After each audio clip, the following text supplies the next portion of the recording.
Welcome to PCS Current News Program. The topic of discussion is meeting of L.C9 and C10 groupings of nations. The External Affairs Minister attended the first ever joint ministerial meeting of the L.69 and C10 groupings on the sidelines of the 79th United Nations General Assembly in New York.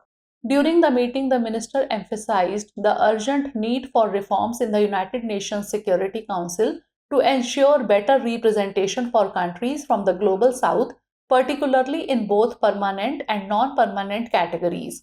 He commended Prime Minister Ralph E. Gonsalves of St. Vincent and the Grenadines for chairing the meeting and highlighted the active participation of C10 representatives.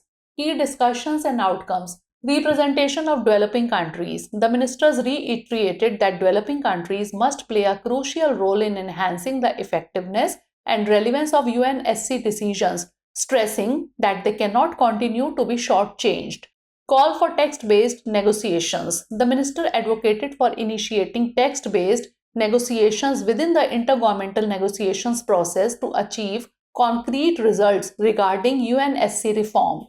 Support for Common African Position. The group reaffirmed their support for the Common African Position based on the Esulwini Consensus and Sirte Declaration, viewing it as essential for addressing historical imbalances affecting Africa.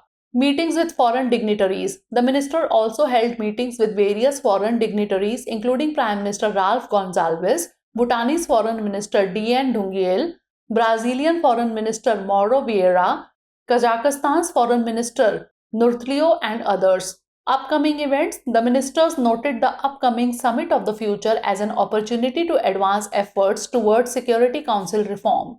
Now is the time for practice question. What was the primary focus of the discussions during the inaugural joint ministerial meeting of the L.69 and C10 groupings? Climate change, United Nations Security Council reform, trade agreements, or human rights issues? Send the answer of this question in the comment section. Thanks for watching.